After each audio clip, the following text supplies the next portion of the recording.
The story happened just last week, and it's still fresh in my mind. My family and I had decided to stop at Culver's for lunch. It was around noon when we pulled into the parking lot of a newer Culver's in our town. We parked and got out of the car and began walking into the restaurant. As we're walking in, I notice a strange guy sitting in a black Chevy pickup with the driver's door open. He looked to be in his 30s and he was smoking a cigarette and seemingly watching everything and everyone around him very carefully. I didn't think much of it since our town has a lot of weirdos in it, and we just went inside.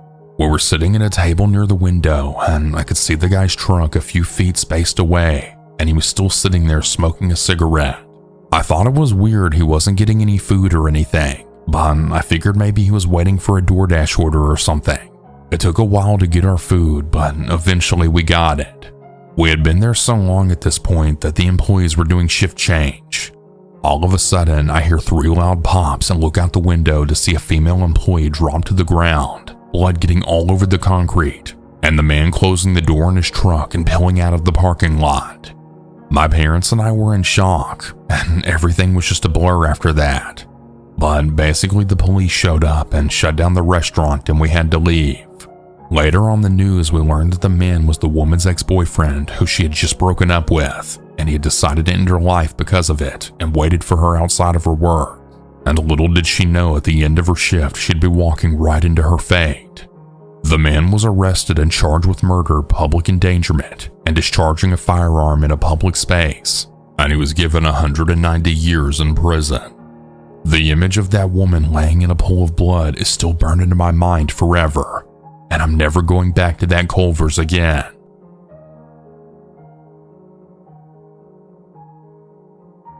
My name is Stephanie, and this all happened when I was 17 years old a few years ago. I got my first job the summer before my senior year in June of 2022. Burger King wasn't exactly my dream, but it paid better than babysitting and didn't involve cleaning strangers' houses like my mom's job. I wanted to help her out with the bills and save up for a... This story happened a few years ago. I would often go to Starbucks to get work done on my laptop. It was my favorite place to work because I liked their coffee, and I didn't have the distractions I would have at home, so I could get a lot more work done. One day in the winter, I was working like I often did. It was nighttime, probably about 7:30 or so.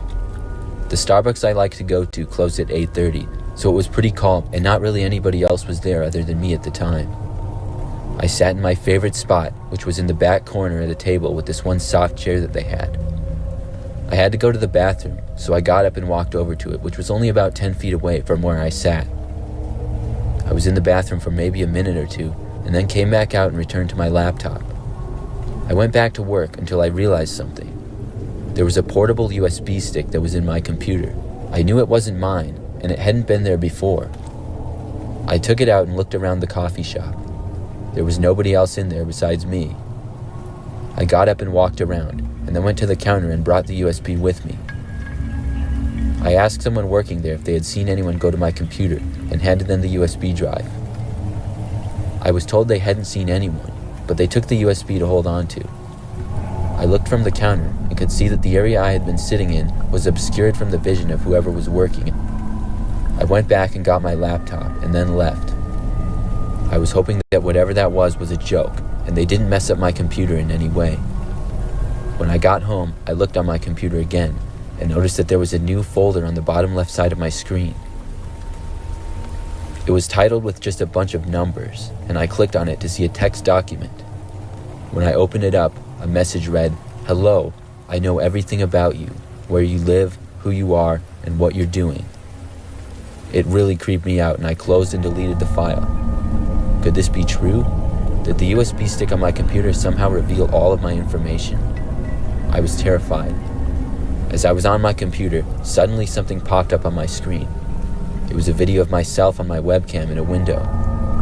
I tried to close the window, but I couldn't. No matter how many times I clicked or what I did, it just stayed there on my screen. It was the creepiest thing ever, so I slammed my laptop shut.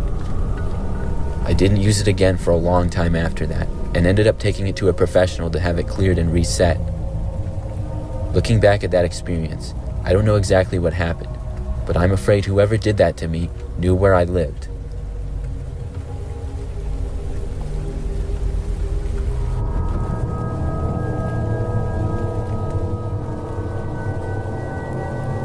I used to go to Starbucks all the time. I would say at least 2 or 3 times a week I would stop at Starbucks for coffee on my way to work. I would order online every time as I left my house and then pick it up on my way. I got it so often that some of the employees started to recognize me, and I would be friendly with a few of them. Sadly though, the lines at the location I usually went to were always super long, and one day I realized another Starbucks that was also on my way to work. I made the choice to switch locations to see if it would be faster, and it was in fact quite a bit faster every single day, and it saved me some time. After I would say about a couple of weeks of going to the new location, one day I forgot to place my order online. It wasn't a big deal, but I would just have to order at the drive-thru at the Starbucks. When I got there, the voice on the other end of the speaker of the drive-thru said hi to me and called me by my name. This surprised me because I had only been to that location 3 or 4 times at that point, and it wasn't a daily basis or anything. I also didn't recognize the voice as it was a man's voice, and all the people I knew from the previous location were females. I pulled up to the next window after I ordered, and a man with a headset came to the window. I paid and he handed me my coffee and smiled. He once again said my name and told me to have a nice day, then he winked at me. The man was rather tall and had sort of long dark hair with a slight beard. I have to say I had never seen him before, but beyond that I really didn't think anything of it. It wasn't until every single time that I would go to Starbucks after that, he would be working and would always be the one to hand me my order. Each time he would wink at me or have an almost creepy grin on his face. None of this really bothered me though, but it did feel a little bit strange. Then I stopped seeing the man. There were different people every time when I got my coffee in the morning, and I didn't really notice the fact that I wasn't seeing this strange guy anymore. One of the times I went inside to pick up my coffee and was walking back to my car when suddenly I saw the man again. He was in the parking lot and he approached me as I was getting into my car. I didn't really recognize him at first. It took me a few seconds. He said hi to me and smiled and asked me how I was doing. I said fine in a confused tone and asked what he wanted. He then asked me how the movie I watched last night was. Then he winked at me like the past times and walked away. I stood there next to my car in shock. I had in fact been watching a movie the previous night, but I had no idea how he knew about it. I was really creeped out, and for me, this was the last straw with the man from being slightly weird to completely creepy. I had no idea who this guy was other than the fact that he worked at the Starbucks and was creepy. I decided to go back inside the Starbucks and ask another employee who he was. I first looked around the parking lot, but the man was gone. I then walked inside the Starbucks, which was relatively busy, but nothing too crazy. I went to the counter and asked who the man was with longer brown hair, a slight beard, and pretty tall. I was told in response that it sounded a lot like a guy named Jonathan, who had worked there but had been fired for inappropriate behavior around the workplace. They said he had worked at another location close by, but had moved to that location shortly before getting fired. I briefly told my story. I was told by several people that they thought he seemed creepy and had apparently followed one of his coworkers home one night. It gave me the chills as I realized this Jonathan guy most likely was outside of my house the previous night and saw me watching a movie. So many thoughts started to race through my head, such as how did he know where I lived, and had he followed me home or been to my house before? I had to go to work at that point, so I left, but throughout the day I texted with several of my friends about what had happened. Later that day I got home from work and asked my friend Lisa to come over and keep me company. I got home and shortly after heard the sound of Lisa pulling up. I was so relieved because I really didn't want to be alone in my house that night after what had happened. But then I received a text from Lisa saying that she would be there in about 15 minutes. I went over to look out the window and noticed a different car driving slowly down the street outside my window. I lived in a quiet neighborhood and there wasn't a whole lot of cars that went down the street, so I sort of noticed when they did. It was a black car and the windows were tinted. It parked across the street, but slightly past my house. Of course, I was paranoid and worried that it was the Jonathan guy. I watched the car from my window, hoping to see somebody, anybody get out of the car that wasn't Jonathan from Starbucks. But nobody was getting out. Then my phone started to vibrate and ring in my left hand as I held the living room curtain open with my right. It just about gave me a heart attack and I closed the curtain and looked at who was calling me. It was a number that I didn't recognize. I decided to answer it. The voice on the other end was the familiar voice of Jonathan. I heard him ask me why I was watching him and told me to come outside. I freaked out at this and screamed as loud as I could that I was calling the police. He then hung up on me, and I opened the curtain slightly to see his car pulling away. I then called the police, and they said they would be on their way. They arrived a short time later along with Lisa. I gave them as much information as I could on Jonathan, and I stayed at Lisa's house the next few nights. Finally, I was told that Jonathan had been found, and I would no longer have to worry about him anymore. He had worked at the first Starbucks I had been to almost every day, and apparently asked to transfer when he realized I had gone to another one. I just wonder how long he knew where I lived, or how many times he had been to my house without me noticing.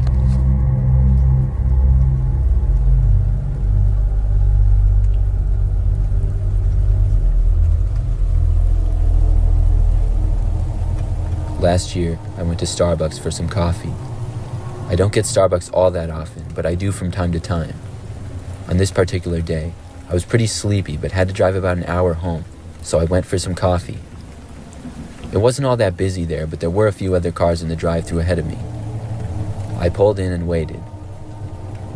Eventually it was my turn, and I ordered.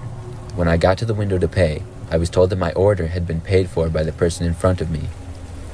I wasn't asked if I wanted to keep it going and pay for the next person, but was just handed my coffee. I was pretty happy about it until I drove away and noticed that within the little cardboard thing that goes around the cup, there was a piece of paper rolled up into a note.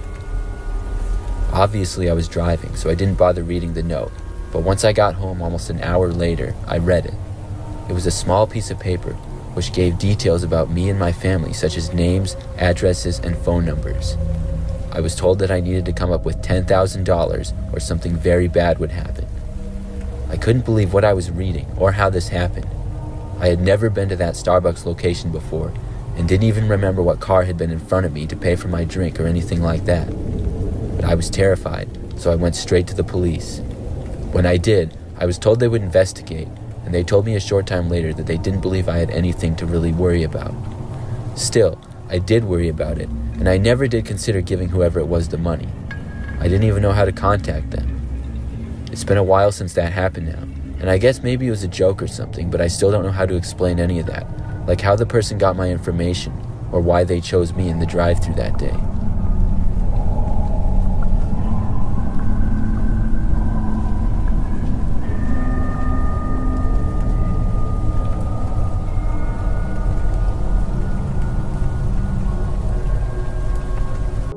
This happened during my freshman year of high school. Winter had just ended, so the air at night felt really cool, but not too cold.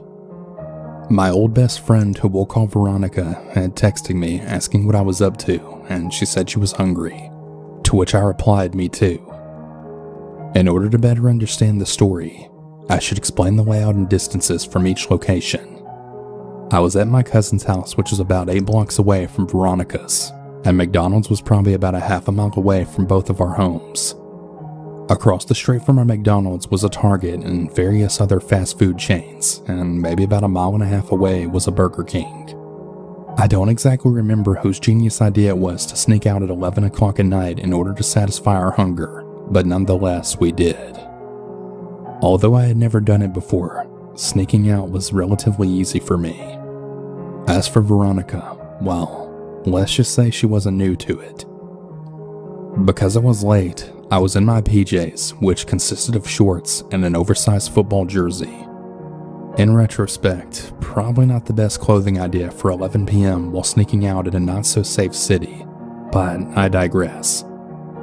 We met up halfway and made our way to McDonald's, catching up about whatever boy problems and idiotic math teacher we had at the time.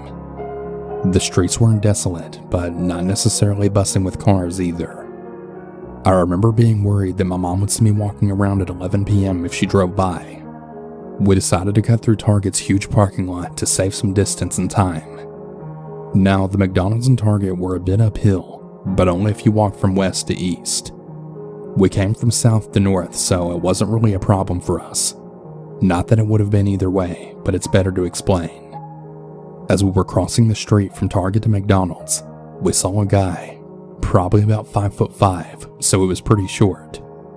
He was wearing a blue hoodie and I believe some shorts. Veronica was maybe about 5'2" at the time, where I was about 5'3" to 5'4". Because all this happened years ago, some of the details are a little fuzzy. I didn't really think too much of the guy because Veronica and I were laughing away and talking about anything and everything, but I did take a mental note of him. So, being the geniuses that we were, neither of us actually checked to see if the McDonald's would be open. Well, to be correct, it was open, but just the drive-thru. Yeah, we failed to do one simple yet very important necessity. No problem for us geniuses though. Why, you may ask? Because Burger King wasn't that far away and we really needed to satisfy our hunger, so why not? We started making our way west, going downhill. I was ranting away while Veronica kept glancing over her shoulder. She has this habit of doing this every time we walk anywhere, no matter the time of day. She then linked her arm around mine and then softly said to me, "That guy is following us." I glanced behind, not making it obvious, but just to see if she was messing with me. Yeah, we kind of had a messed up sense of humor, so it wouldn't have been that much of a stretch. Unfortunately, she was telling the truth. She started to walk faster now, to which I tightened my grip around her arm and told her not to walk so fast or he would know we were on to him. As I mentioned previously, our city wasn't really one of the safest, so I grew up being taught to always be aware of my surroundings. I wasn't as street smart as my siblings, as I was more book smart than anything, but I wasn't a blithering idiot either. I then told Veronica that we should just go across the street and enter Target. As we crossed the street, I glanced behind us and I noticed that he was crossing too. At this point, Veronica was getting extremely worried. And me, you might ask? I was laughing. For some reason, I found this to be funny because what are the odds that the first time I ever sneak out, I'd end up being followed from a McDonald's? Suffice to say though, I ended up sneaking out again after that. What can I say? I wanted to get the whole high school experience. As we made our way through the large Target parking lot, I FaceTimed my cousin to share what was currently happening, as she knew I snuck out. While I was laughing and explaining, Veronica was pretty much in full-on panic mode. Eventually I hung up abruptly as Veronica and I decided to run through the rest of the parking lot and right into Target's doors. The guy, still following us. As we made it inside the Target, we decided to walk around just in case he followed us inside, but luckily he didn't. We made our way back to the glass windows where the entrance was located at, and then we sat down to really grasp the whole situation. Veronica said she saw the guy walk past Target in the same direction we had originally came from. Behind Target is a park, which I always walk past in order to get home. I decided to call my older brother and asked what to do. He told me to call my cousin and then tell her to walk and then meet us at Target. I texted her instead, and I told her to bring her giant of a boyfriend who happened to be spending the night. She said that she would meet us by the front. Veronica was really relieved, but I still didn't really care about it at all. A few minutes pass, and a guy walks in Target and makes his way over to Veronica and me. I don't remember exactly, but I think he was Caucasian and maybe about 5'7". He explained that he was in the McDonald's drive-thru when he noticed us walk away, and the guy following from behind. He said that he saw us cross over into Target as well as the guy, and that he wanted to make sure we were safe. We explained our side of the story and then reassured him that we were in fact okay. He told us we shouldn't be out this late and that we should really call our family to pick us up. We said that we had family on the way and then thanked him for looking out for us, to which he told us to stay safe. I think hearing him witness the whole thing really made it feel real to me, because that's kind of when reality hit me. My cousin ended up coming with her boyfriend and dad in the car, so yeah, we got busted. But I didn't get in trouble because, well, they were my cousins, and I was kind of a goody two-shoes. Not to mention the fact that my mom probably would have been really mad at my cousins for not noticing I snuck out under their supervision. Veronica came to my cousin's house with me, where we just talked about what happened. I even FaceTimed one of our senior friends and told him about it too. Veronica and I no longer talk due to other reasons that didn't happen until years later. but during the rest of our friendship, we'd always recount that story and laugh about it. But it really is scary how easily something bad could have happened if we had only continued our journey to Burger King.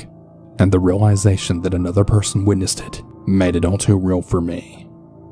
I've been followed a few more times after this event, and it's really given me some extreme anxiety. I think it's pretty damn safe to say that I won't be walking alone anymore. Hell no.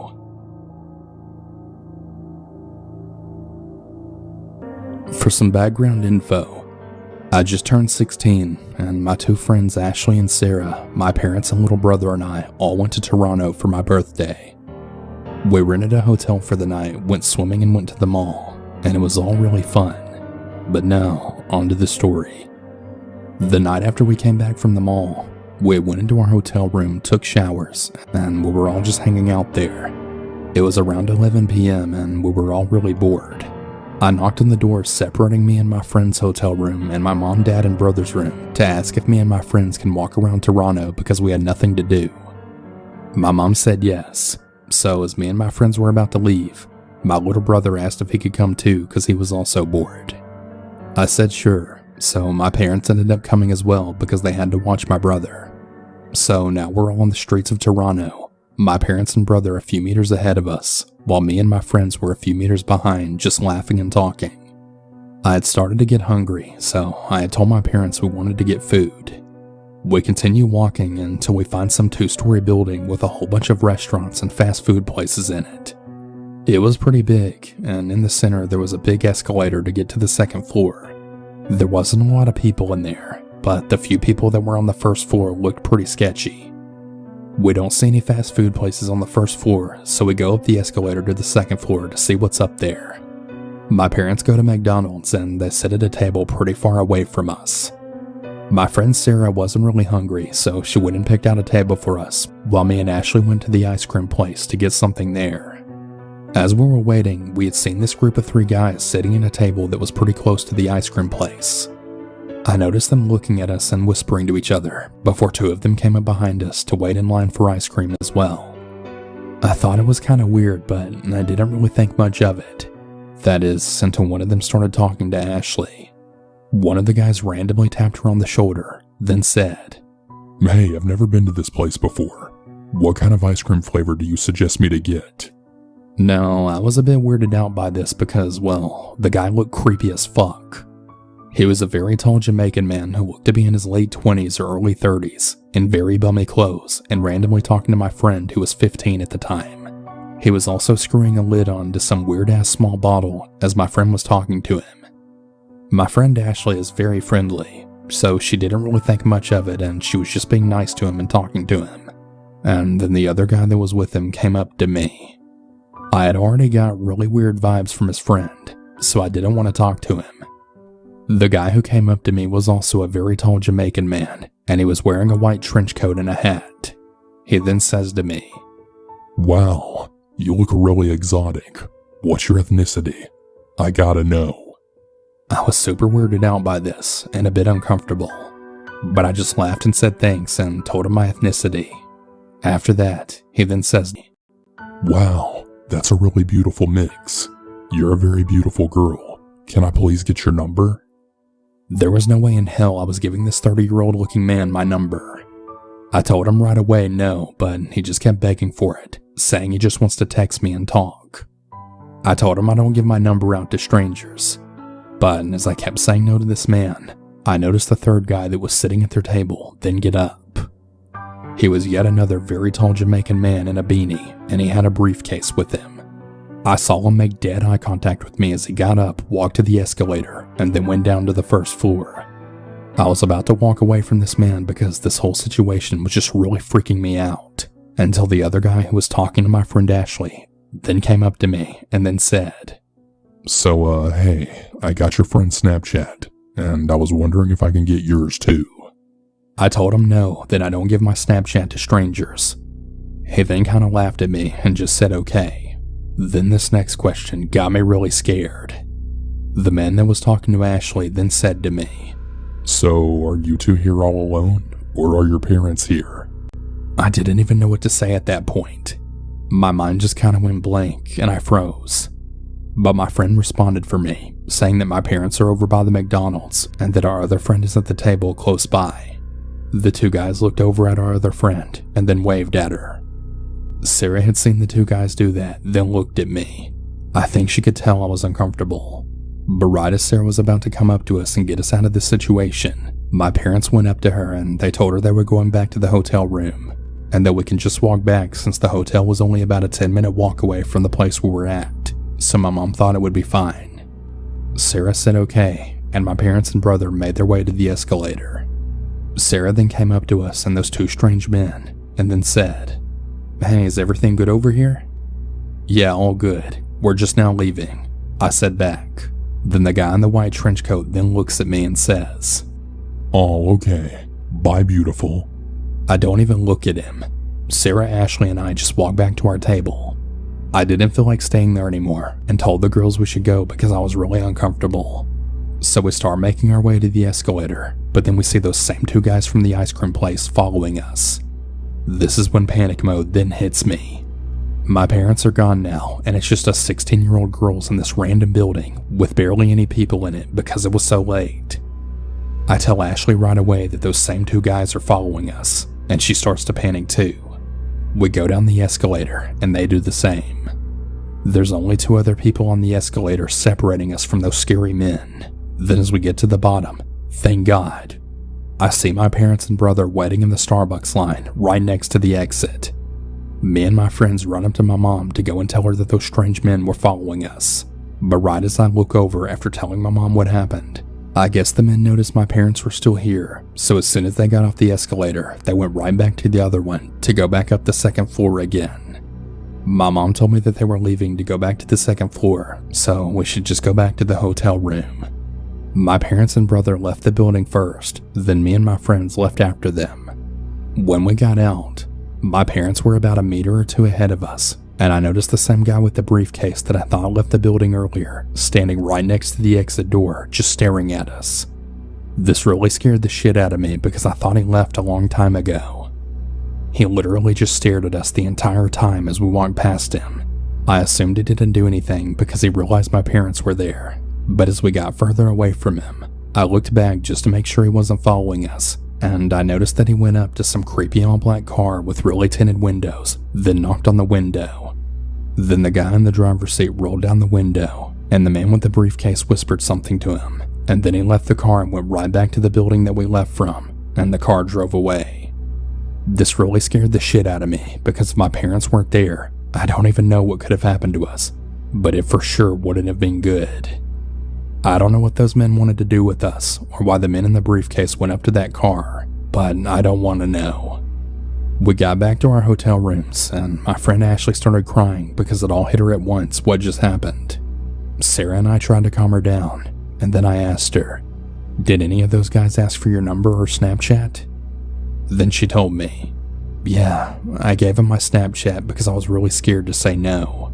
That's when it then hit her that she has her location on for Snapchat. I told her to go turn it off immediately just in case, but when she went to turn it off, it showed one of the guy's Bitmoji was right next to hers, which meant that he was at or near our hotel right now. She turned it off right after that and then blocked him. Nothing else happened that night, thank God. I'm really glad my parents came with us to the food place, and thank God they didn't leave the building just yet, because who knows what would have happened to us if we were alone. So everyone listening to this, please be safe out there, and especially at night.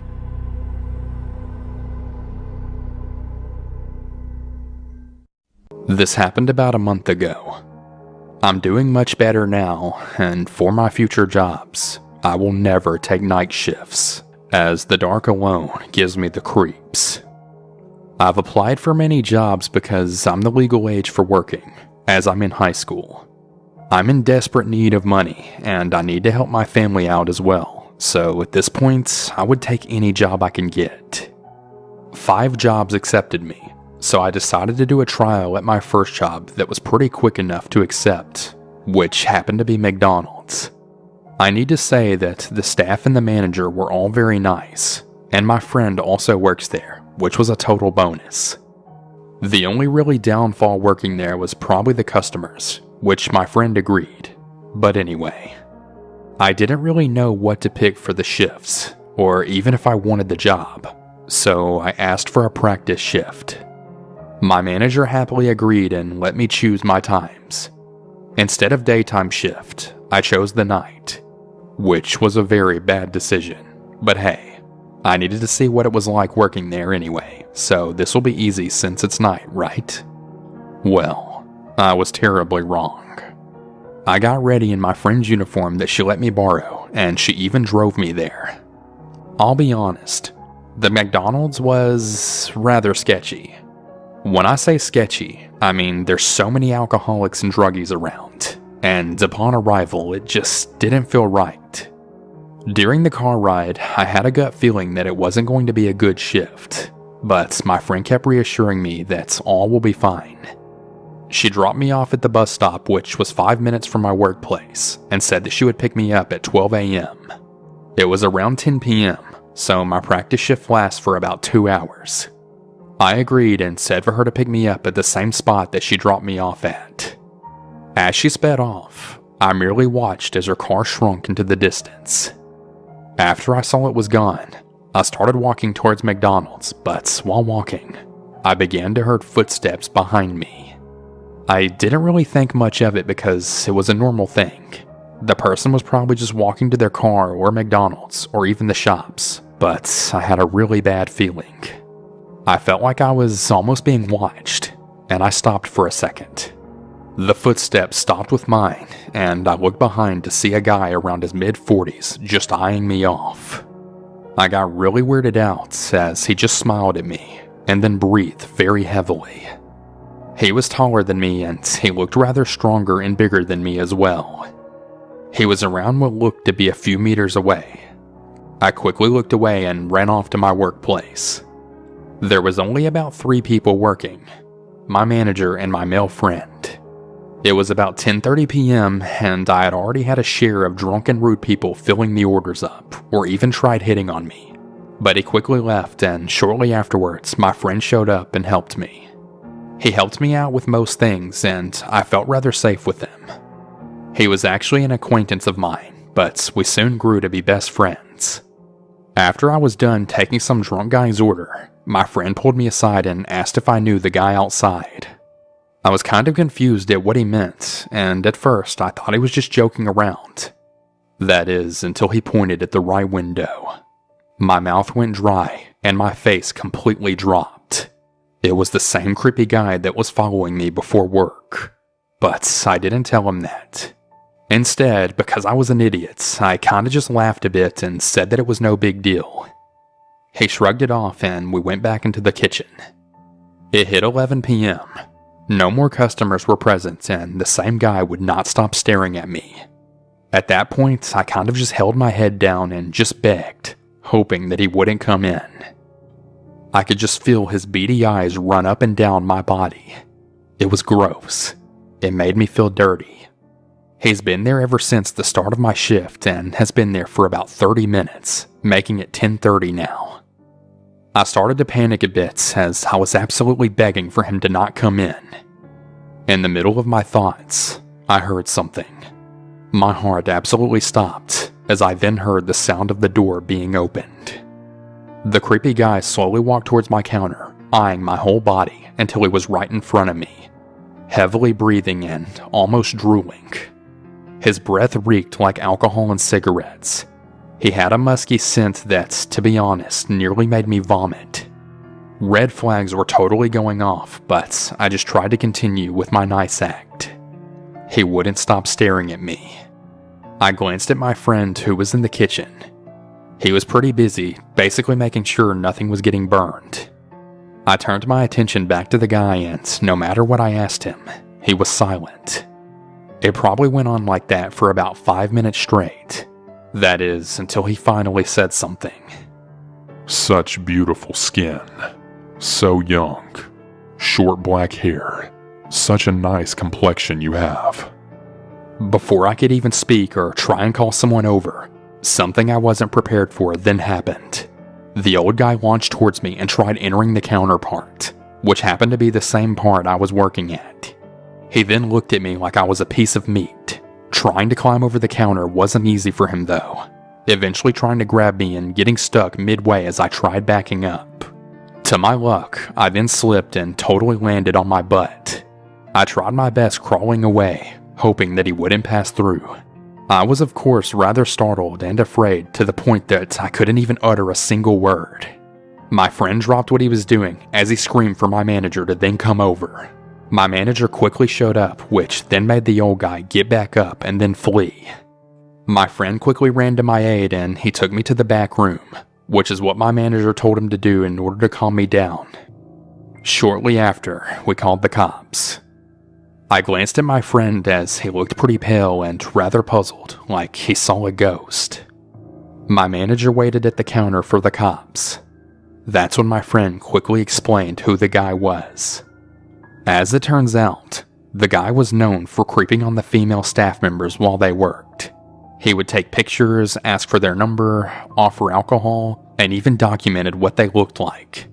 He was actually already banned from even entering the place or even being near it. The cops were already very aware of who he was due to his creepy behavior in the past. After the whole investigation and getting questioned, it was about 1 a.m. and I was let go. My friend was with my other friend while I got questioned, and on my way home, my friend held my hand and kept reassuring me that everything will be fine. Safe to say, I don't think I'll ever go back there again, and after this, I don't think I trust any night shifts. I think I'm gonna work at a different fast food place as well. So to that creepy old guy who's hopefully in jail, please stay away from me. I used to work at a Starbucks here in Cardiff, and I've got to be honest, it's one of the better jobs I've ever had.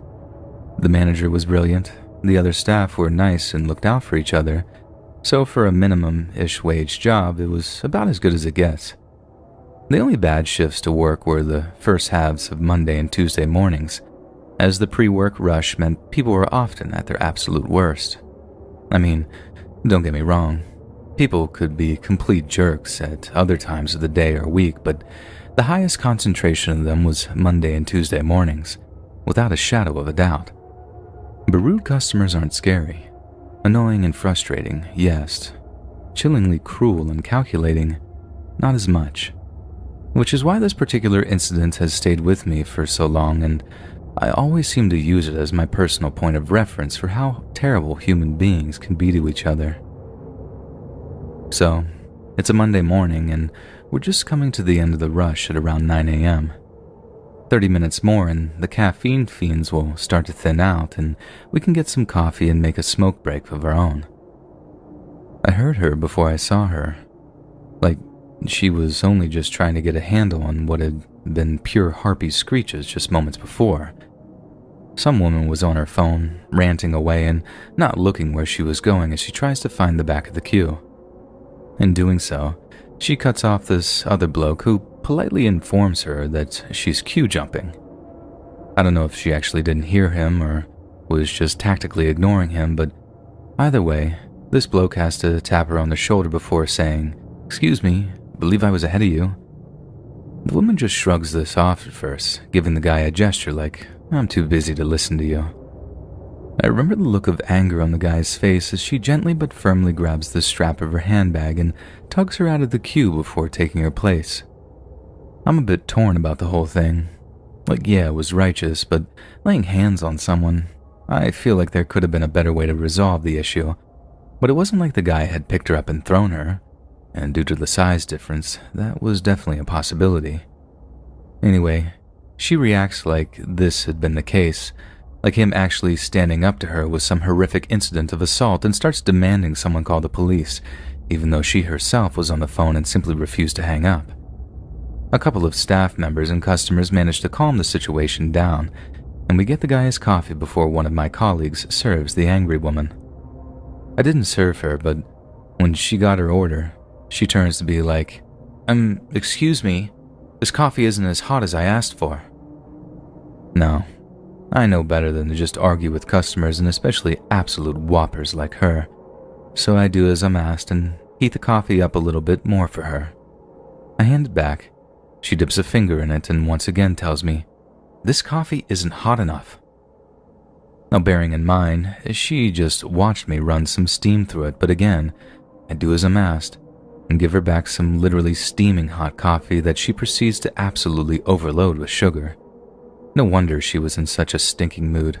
Her entire life was probably one big sugar crash, hence why she was such an unbearable person to be around. But little did I realize, that coffee wasn't for her. And on her way out of the store, she took the lid off of her scalding hot syrupy coffee and threw it in the guy's face as he sat reading his newspaper. God, the sound of that guy screaming was absolutely horrific. Like I didn't actually see the woman throw her coffee in the guy's face, so I thought someone had broken a leg or something. That's the only time I've heard someone scream in pain like that. When my old skating buddy absolutely shattered his leg on this visit to a Bristol skate park one year. But what followed in the coffee shop was pure chaos. People were pouring bottles of water onto this guy's face, ambulance staff and police turning up. I think the woman legged it as soon as she threw the coffee because, to my knowledge, no one was arrested. But the guy who had the coffee thrown on him suffered life-changing injuries. From what another colleague told me, the gross amount of sugar in the coffee meant that some of it actually stuck to his face like a kind of molten hot glue. He'd been left with terrible scarring for the rest of his life, and all because he stood up to some absolute monster in the queue that morning.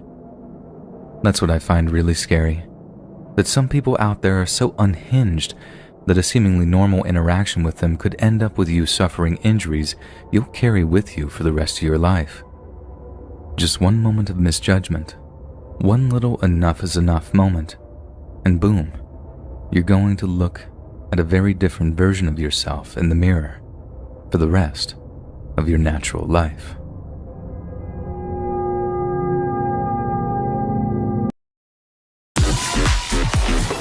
Refresh the everyday with Mentos Gum. Yes to fresh.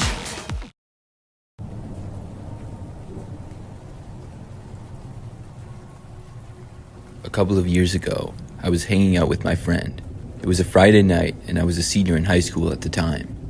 My parents were gone, and my friend Riley was over at my house. We ordered a pizza at probably between 8 and 9 p.m. I know that it was dark outside, and we were both really hungry. We were just in my parents' living room, talking and watching something on TV. We were the only people home at the time. The neighborhood my parents live in is pretty nice. It's not super wealthy or anything, but it's known to be very safe. I knew many of the neighbors, and I had never known of anything bad to happen there. So about 20 minutes after we ordered the pizza, there was a knock at the front door. I got up and walked to the front door and opened it. It was the pizza delivery guy, and he had the pizza with him. I got it and paid the guy, but before he left, he said something to me that was odd. He said that he didn't know if I knew this or not, but he saw a guy hiding in the bushes on the side of our house. I said that I was not aware of it. The pizza guy then said that he just wanted to let me know, and then he left. I didn't really know what to make of this. I walked back into the living room and set the pizza down. I told Riley about what the pizza delivery guy said. Both of us decided to go and check. First, we went to the side of the house from the inside. We walked over to my brother's bedroom, which had a window that looked out to that side of the house. My brother was gone, so it was empty. When we looked out of the window, we couldn't really see anything though. It didn't have a great view, and if there was a man hiding there, he would still be out of sight. Then we both left the house and walked outside. We used the flashlights from our phones to shine them down to the side of the house when we got there.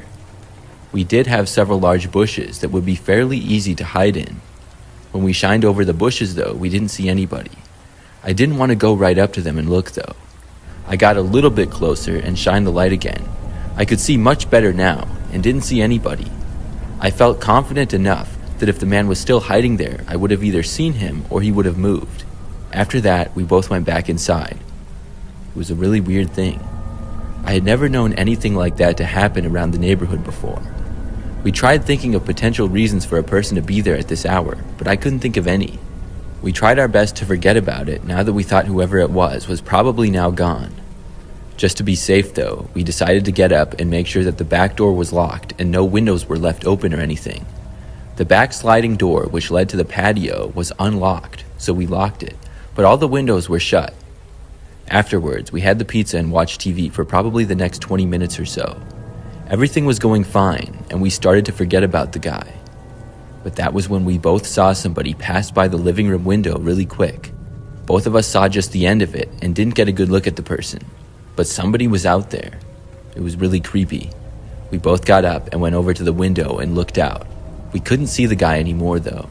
He had disappeared either behind a tree or another bush, or to one of the sides of the house. I wasn't quite sure what to do. Would he actually leave, or should we call the police on him? Riley and I stood around the living room with our eyes fixed on the front window. That's when we heard the noise of the back sliding door starting to open, but it stopped due to the door being locked. We couldn't see it from where we were, but we both walked over to where we could get a view. By then, whoever was there was not in sight. I turned on the back light, which was for the patio, and had been off. When it went on, just for a second, we both saw the man running away. He disappeared behind a few trees and was headed towards the direction of our next door neighbor's backyard. Whoever this guy was who was prowling around was up to no good. We just hoped that he wouldn't come back. My parents got back home only about 15 minutes later.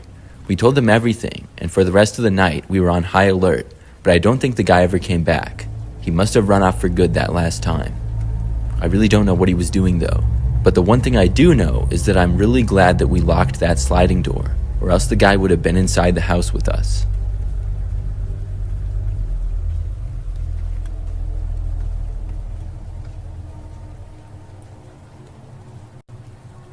This is something that happened in the fall of 2019 when I worked as a pizza delivery driver. I had the job for only 3 months. I would drive around the area near where I lived sort of and just deliver pizzas. I got a decent amount of money in tips usually, which was nice. I would also work late into the night sometimes. On one occasion, it was a Saturday night and I was working until 3 a.m. That's the time that our pizza place closed, and we would usually get orders right up until then just about every week. I had a delivery to make a little bit after 2 a.m. on that night. It was in an area that I had been to before, and I headed out. It took me maybe 10 minutes to drive to the location.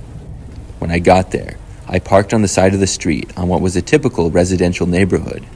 There were houses all over the place, and I took the pizza out of my car. I began walking up the driveway to the house that I was supposed to deliver to. When I got up to the front door, I rang the doorbell and waited. The pizza had not been paid for yet, so I had to collect the money. This house in particular was not the nicest looking house on the street, but it wasn't terrible. Finally, the door opened and a man answered. He looked to be in his 50s and was sort of big with a long mustache. He wore an old-looking white t-shirt, and I could see that inside of his house did not look nice at all. Things seemed really messy and disorganized. The first thing that the guy said was asking me if I wanted to come inside. I said no thanks and told him how much the pizza was. He got his wallet out of his back pocket and then started going through his cash. As he was flipping through his dollar bills, he told me again to come inside the house. I really didn't want to, and I said that I was good. The guy was taking his time paying, and it was getting really uncomfortable by the second. Finally, the man handed me the money for the pizza. No tip, but I didn't even care anymore. I took it and handed him the pizza box. Then I immediately started heading back for my car parked out front. I walked down the steps and back into the driveway. It was really dark, and there were no streetlights nearby. There were also no lights on the guy's property either. About halfway back to my car, I heard footsteps behind me. I looked over my shoulder and saw the guy. He was walking behind me about 30 feet back. I walked faster and reached the end of the driveway. Then I got to my car and got inside as quickly as possible. When I closed my door, I looked and saw the man arriving at the other side. I quickly hit the lock button before the man attempted to open the passenger side door. He then went back and tried opening the rear passenger side door, which was also now locked. I put the car into drive and left. I don't know what that guy wanted, but it was really suspicious. He didn't say anything at all.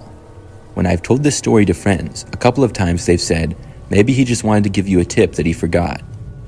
But he could have spoken up at any time and told me. He didn't say anything. And why would he just try to open my door?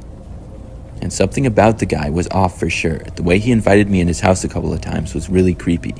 I'm just happy that I left when I did.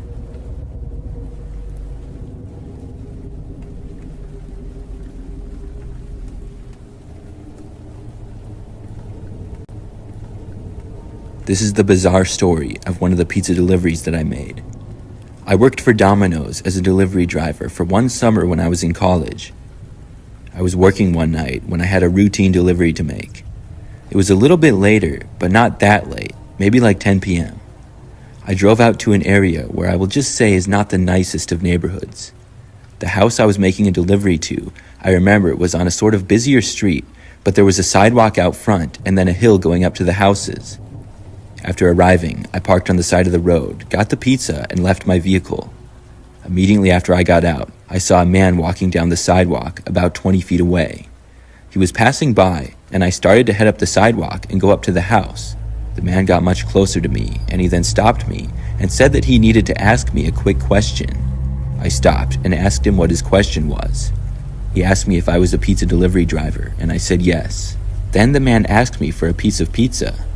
I laughed and said no, I have to deliver this pizza right now. That response was not so funny to the man though. His body language changed in anger in an instant. He then walked right up to me, and I tried to begin walking up to the house. The man grabbed my arm though, and then reached for the pizza and tried grabbing that. I did my best to stop him, but the pizza ended up falling to the ground in the struggle. The pizza, inside the box, fell out of the insulated pizza delivery bag. The man raced over to it, and to my surprise, he stomped on it. He looked at me and cursed at me as he stood on the pizza now. I stood there in disbelief, amazed and also terrified of this man. I was thinking that he just had to be crazy.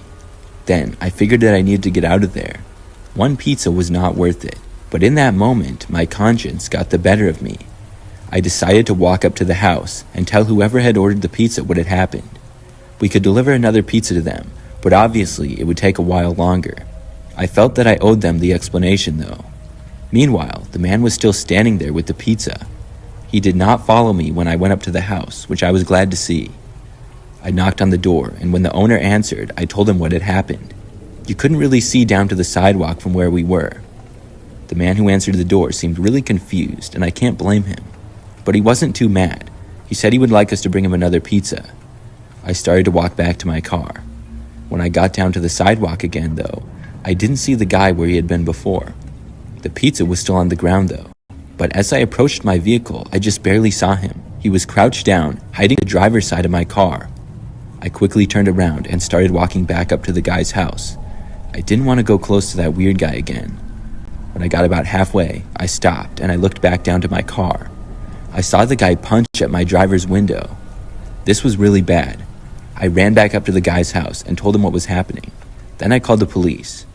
I waited on the guy's front porch until the police got there, only about 5 minutes later. When they did, the man was still there trying to get into my car somehow. He didn't, and I heard a bunch of yelling, and the guy tried fighting one of the cops, which did not go well for him.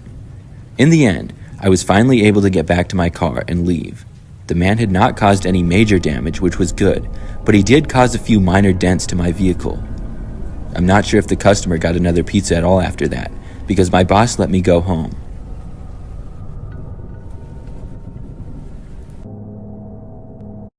Haven't tried new Parmesan stuffed crust? Sign in or sign up for Domino's Rewards to get one for 50% off. Working on and off part-time in the pizza delivery industry for the last 20 years, I can tell you a crazy story or two. Not all were experiences of my own, but they have all given me more than my share of bad dreams. One particular episode I went through, about 7 years ago, has stuck with me all these years, and I'm fairly certain I'll never be able to fully shake free from it.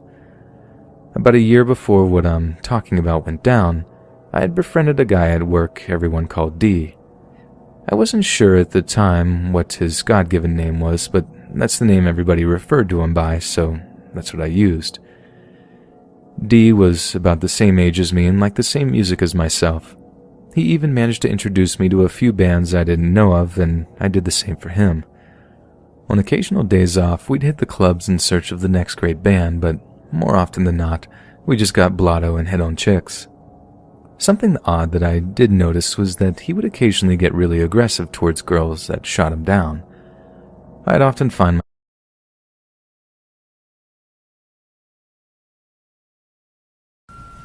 This is a story that was told to me by my aunt that gave me the chills. Back in the 90s when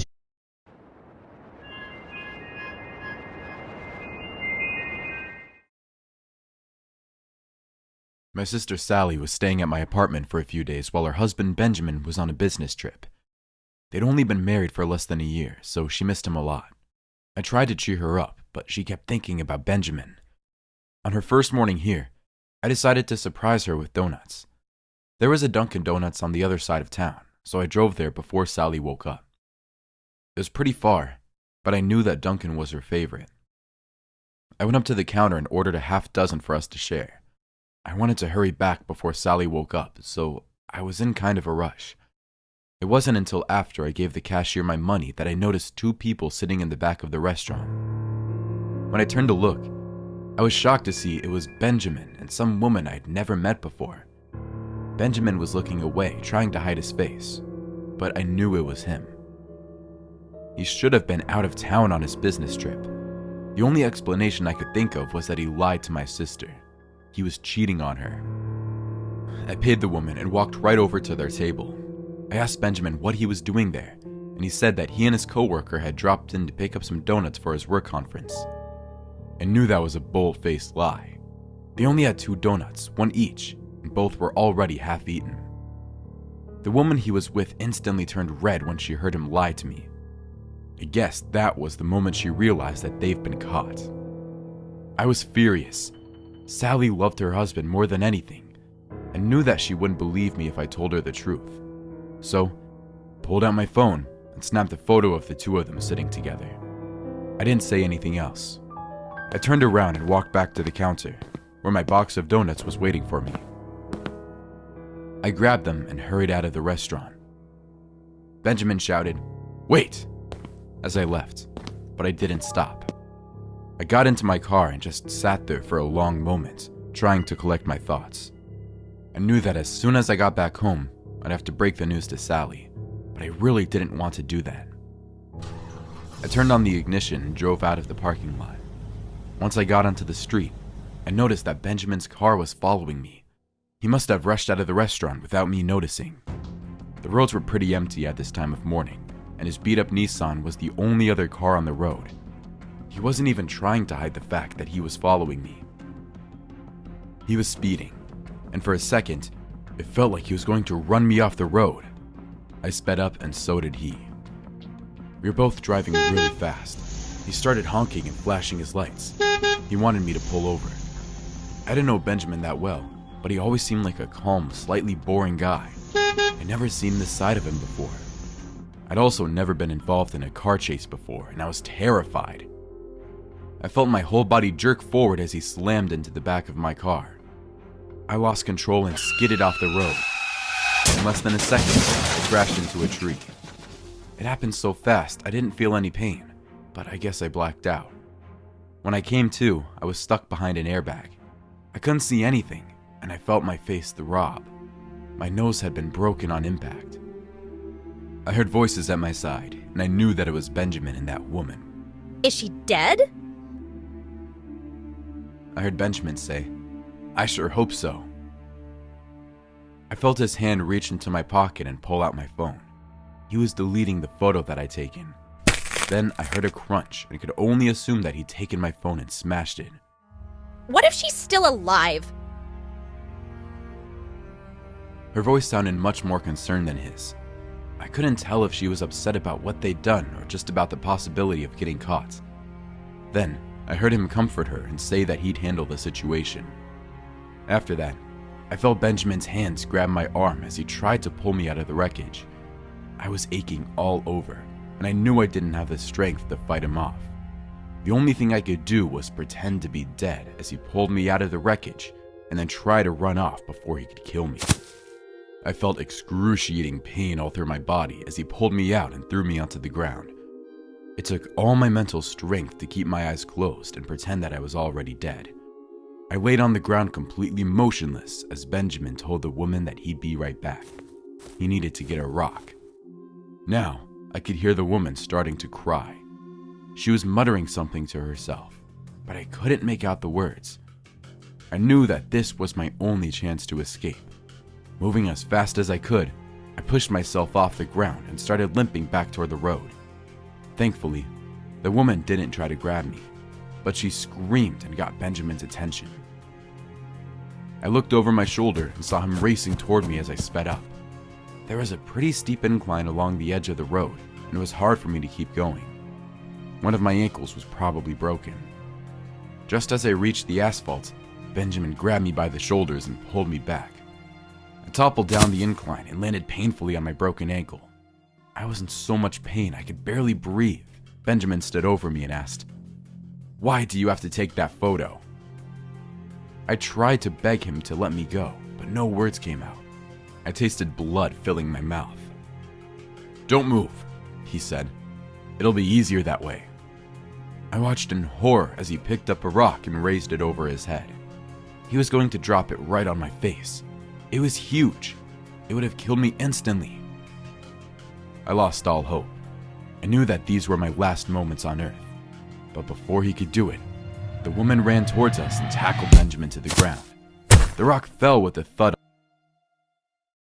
"Let me do this," Benjamin shouted in her face. "If she lives, we're both going down." But people are watching? The woman said. Slowly, I raised my head and looked back toward the street. Several drivers had gotten out of their cars and were looking down on us from the sidewalk. They saw what Benjamin was trying to do. One of them was filming the whole thing on his phone. Without saying anything, Benjamin ran away, leaving the woman behind. The woman slowly raised both her hands, as if she was about to be arrested. I don't know what happened after that, because I passed out from the pain. I woke up in the hospital. I must have been on some pretty strong pain medication, because I was tingly all over. Sally sat next to my bed, but when she saw that I was awake, she jumped up. Are you okay? I think so. Sally told me that Benjamin was still missing. The police were looking for him, and it was only a matter of time before he was caught. The woman he was with had already been arrested. Then, Sally started crying and said she was so sorry that her husband had done this to me. I told her it wasn't her fault. Sally grabbed a paper bag and pulled out a single donut. Here. This will make you feel better. I was so happy to be alive. I ate that donut in seconds. It was the best donut I'd ever eaten.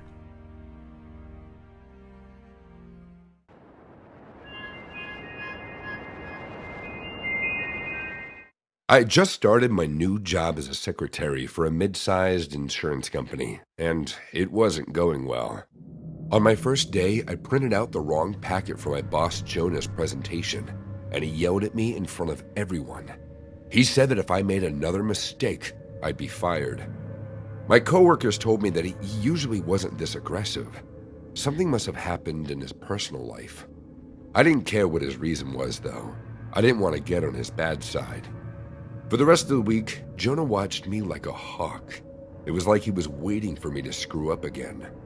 I needed to do something to get on his good side. I noticed that he often picked up Dunkin' Donuts for breakfast, so I decided that I'd go and pick up a dozen donuts for the office as a surprise. So, Friday morning, I got up early and headed to Dunkin' around 6:30. They had just opened, and everything was really fresh.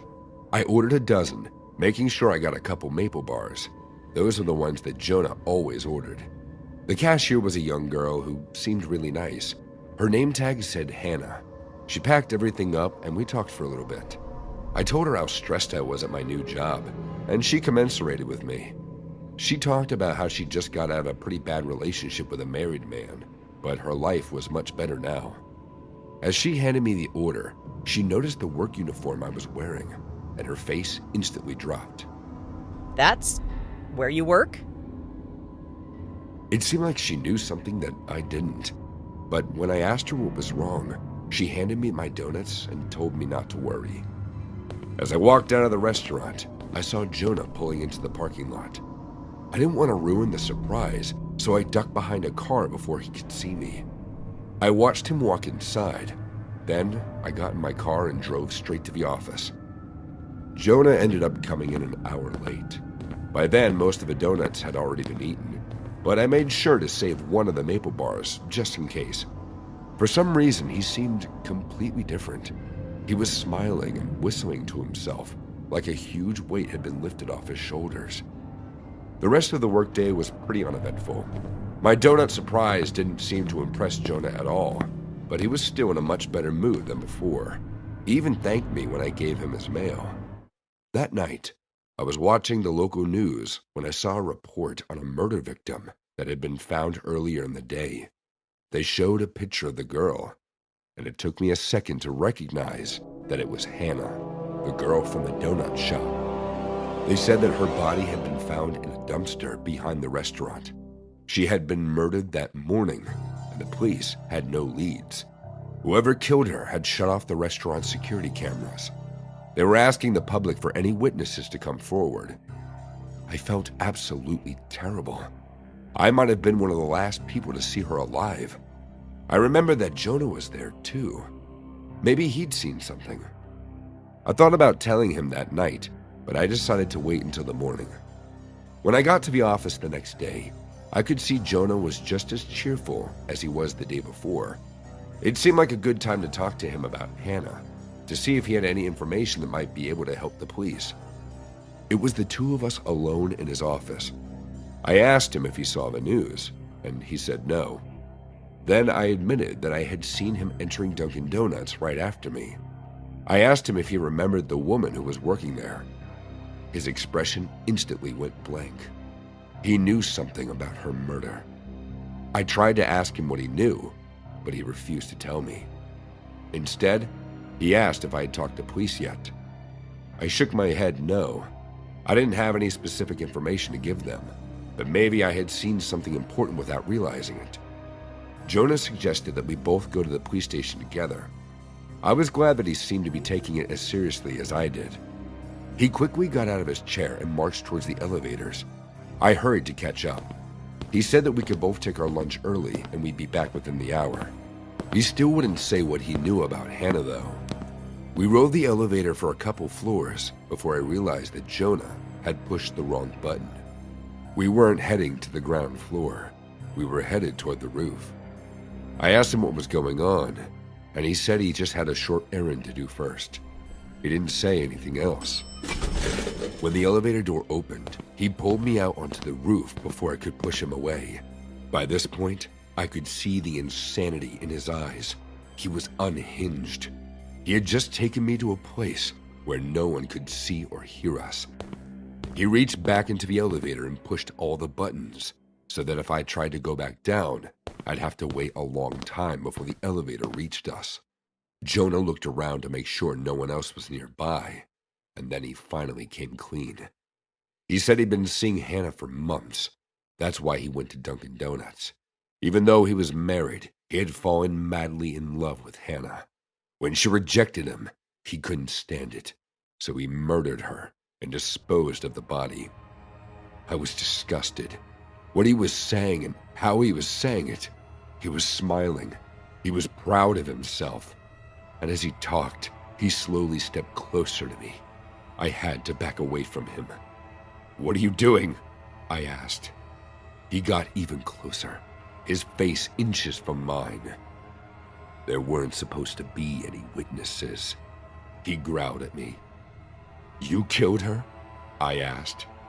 He didn't answer, but his dark smile told me everything. He looked proud, triumphant, then his expression dropped. "I'm so sorry. You were actually one of our best employees." He reached forward, ready to push me off the building. "I wish I'd gotten to know you better," he said. Then he slammed into my chest, expecting me to fall backwards, but I didn't. If he had gotten to know me, he would have known that I had been taking Taekwondo classes for over a decade. At the last second, I grabbed him by the wrists and twisted my body to the side. He didn't have enough time to stop, so without me in front of him, he toppled forward and fell over the edge. After 2 terrible seconds of silence, I heard him splat on the ground far below. I looked down and saw his body lying dead on the parking lot. His head was twisted all the way around. When the police came, I explained everything step by step. They didn't believe me at first, but when one of the officers unlocked his phone, He saw photos of Jonah and the Dunkin' Donuts girl together. That was the evidence they needed to let me go, though they still said they'd call me again if they needed more information. This all happened about a week ago. I'm still at the same company, and without Jonah as my boss, I'm starting to really like my job.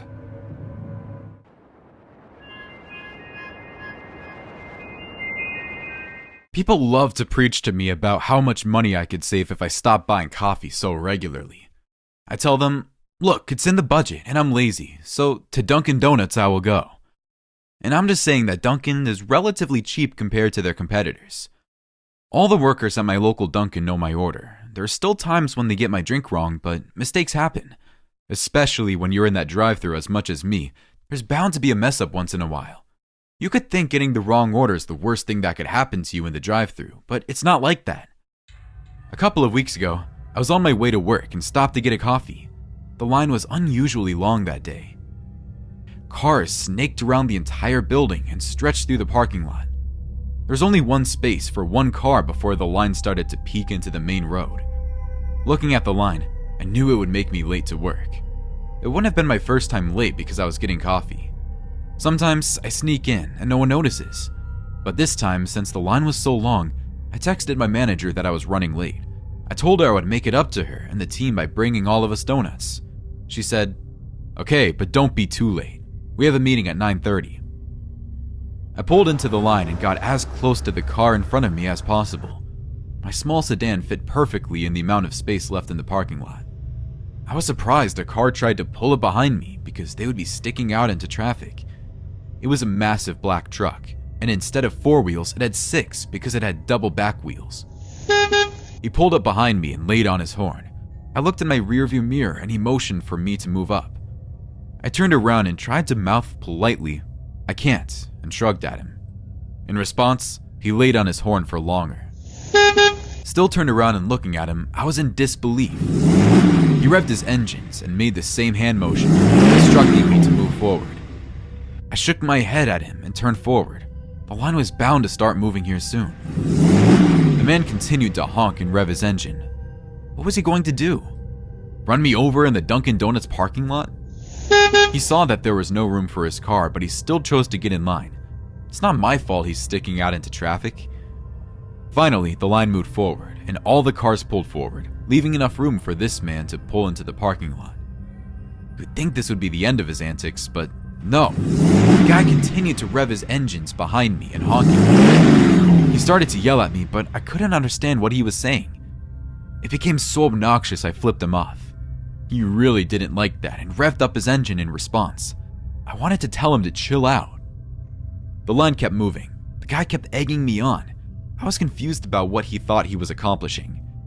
Anyway, I reached the front of the line, paid for my items, and was happy to get away from that guy. I pulled out into the street and started to drive away. It wasn't long before I checked my rearview mirror and saw the massive truck tailing me. One of my friends had a road rage incident that ended with him getting stabbed, so I was nervous to drive straight to work. Would he return around the end of the business day? Would he try and jump me if I got out of my car? At a stoplight, I texted my manager what was happening, and she gave me a pass on our morning meeting. I drove around for another 30 minutes, and this guy never let up. Sometimes, he'd switch lanes when we would come to a stoplight to glare at me while he revved his engine. After another 15 minutes, he finally took a turn, and I lost him. Once I couldn't see him, I headed to work. Throughout the day, I couldn't stop thinking of him. He was so persistent and aggressive. I kept going over how it wasn't my fault there wasn't room in the parking lot for his car. I was pulled forward as far as possible, but he still got so angry. When I went to leave for the day, I heard the rev of an engine and jumped. I scanned the parking lot for the back truck, but it turned out to be my coworker starting his car. The entire ride home, I kept checking the rearview mirror for the truck. One car seemed to be following me, but he took a turn at some point, so I assumed I was just shaken up from the morning. The rest of my day was normal. I went along like I usually do. I made dinner, watched some TV, and then went to bed. Around 2 a.m., I woke up to the sound of a revving engine. I got out of bed to look out my window, and the truck was there, parked in front of my home. He was flashing his brights and revving his engine. Not sure of what to do, I called the police. They said, "Since he hasn't done anything directly to you, there's not much we can do, but we will send some guys there to get him off your back." When the police rolled up, the guy sped off. I went out and told the police what happened, but again, they told me there wasn't much they could do unless a crime had been committed. I thought that would be the last I saw of him, but it wasn't. He returned the next 3 nights just revving his engines and flashing his brights. I called the police each night and was told the same thing. He stayed out there for hours. I had no idea how none of my neighbors called to file a complaint. After the 5th night, I decided I had enough. It seemed like all he wanted to do was scare me, but he wouldn't do anything to harm me. Like he was all talk and no walk. I called the police to see if they could send someone to shoo him off, and they said yes. Since I knew the police were coming, I went outside to confront him. I walked onto my driveway and yelled, "What is your problem?" He stopped revving his engine. He opened his door and stepped out. He was a big, bald man wearing a thick leather jacket. In his right hand, he held a baseball bat. "You are everything I hate about women," he sneered and started towards me. He called me a bitch and yelled other bitches at me. I retreated back into my house immediately when I saw the baseball bat. He trudged up to my front door and started pounding on it. I was scared he was going to break it down. It was stupid of me to think confronting him was a good idea. He went to the window beside the front door and used the bat to shatter it. I ran to the kitchen to grab a knife. I kept telling myself the police would be here any second. He slowly stomped through the house. I sat on the floor of the kitchen holding the biggest knife I had, praying the police would show up. As he was about to turn the corner into my kitchen, red and blue flashing lights filled my home. I thought I was in the clear, but this made the man speed up. He whipped around the corner into the kitchen, grabbed me by my hair, and lifted me from the floor, causing me to drop the knife. "You annoying little b***," he growled. The police ran in, armed with guns. They demanded he let me go. Since all he had was a baseball bat, he listened. They put him in handcuffs and took him away. The cops gave me his information so I could get a restraining order just in case he ever tried anything again. They told me the road rage incidents can get out of hand, but this was the worst they've ever seen. I never saw that black truck again, but I pray for the next person who flips him off.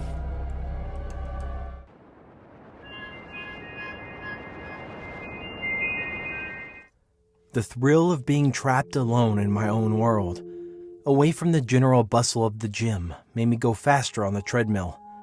I had my eyes trailing the city outside with the full-length glass that showed a whole city sprawled from the base of the gym to the far ends of the ocean shores. What my eyes saw stimulated my senses. The music in my head proved useful company. Jarring reverberations that enlivened every muscle in my body to bursting life. I could deal with the agitation. It gave me fuel, cozied me away from all my troubles. Every pore of my body burst with sweat, sweet juices from running so fast and enduring such an intense routine. It was not my first time, and somewhere in the back of my head I knew it would not be my last. 4, 3, 2, I mouthed as I counted down to the end of my intense lap, and at the end of my countdown, I tapped on the screen of the machine. The sliding floors of the machine slowed down, and so did my pace. I caught my breath and exhaled powerfully when I decelerated to a manageable jog. I had been so focused on my work that it only took me slowing down to notice from the corner of my eyes that someone had been staring at me from quite a distance. Instinctively, I turned in his direction. There he was, a full-grown man like a child, ginger-haired and chubby with a tall plastic cup of soda in his hand. He had on a gray shirt with a sweaty patch around the neck and some of the sweat under both of his arms. His eyes were heavy and they stared from under even heavier brows. Naked vulnerability in the middle of the gym did not deter his attention from me, and I felt a sickly feeling running through me from being under the crooked, uncontrollable gaze of this man. I was startled by the audacity of the episode, and quickly I turned away. "Weirdo," I muttered when I stepped off the platform of the treadmill. I took a few steps towards the more populated area of the dumbbells. I sighted the 8-kilogram bars, and I sauntered towards it after brief smiles at the more familiar faces in the gym. I sat on the bench with both the dumbbells on each side of me and straightened out my back. Naturally, my eyes went up again and again. There he was, now without the plastic cup of drink, just staring at me. My stomach sank and I immediately had an awry feeling about him. I bent over to lift, but sheer frustration wore my arms out. Fuck, I cussed, knowing I was done for the day because a man who did not know his place in the gym or around it decided to ruin it for me. I thought of walking up to him immediately and shoving my fingers in his face to inquire why he stared at me in such a way, but that was a bad idea. It was a terrible thing to have a creep on one's tail. It was worse to have a creep with a motive. I slipped my headset backwards, and again, I was off in the world of the gym, just like everyone else. I peeled the patch off my hand gloves and pulled them off. When my head came back up, he was gone. I gasped, and my sense of wariness immediately kicked into a frenzy. My eyes roamed around the gym briefly, and not a sign of him was found anywhere around the wide expanse of the gym. My heart kicked back into the same rhythm that I had during my run. The problem was that I wasn't running, so it was all a nasty sensation in my chest. I set out for my bag immediately, with conflicting thoughts of distraction. I offered a small prayer that the strange feeling was all a mistake and that nothing untoward happened towards me. I slinged my bag over my shoulders and made my way to exit the building.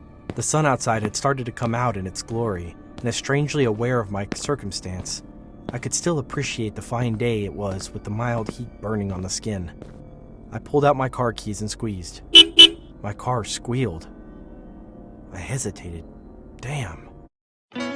Where's your playlist taking you? Down the highway? To the mountains?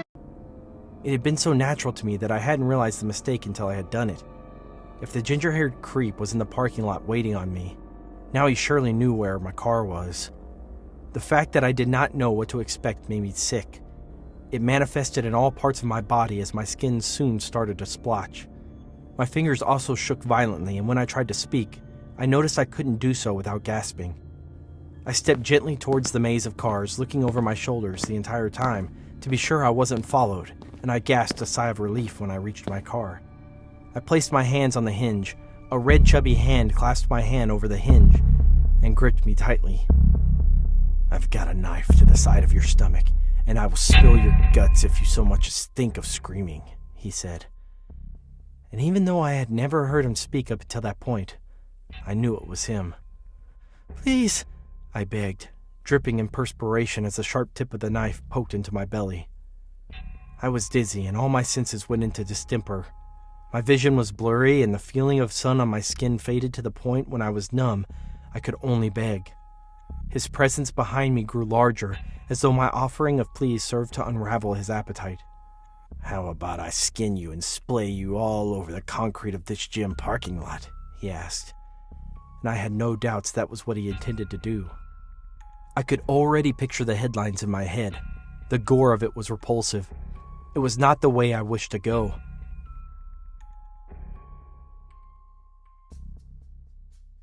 I stifled my scream.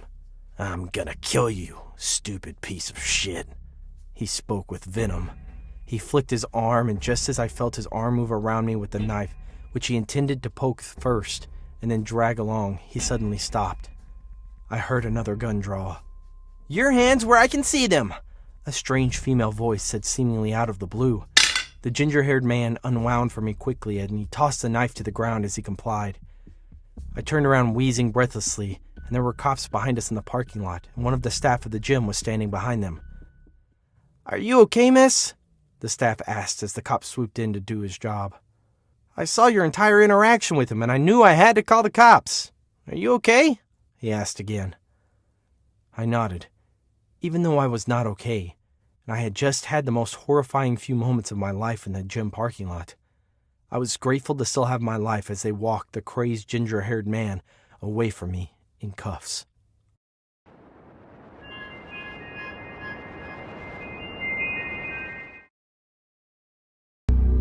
Disgusted and repulsed don't even begin to describe what I felt toward my ex-roommate.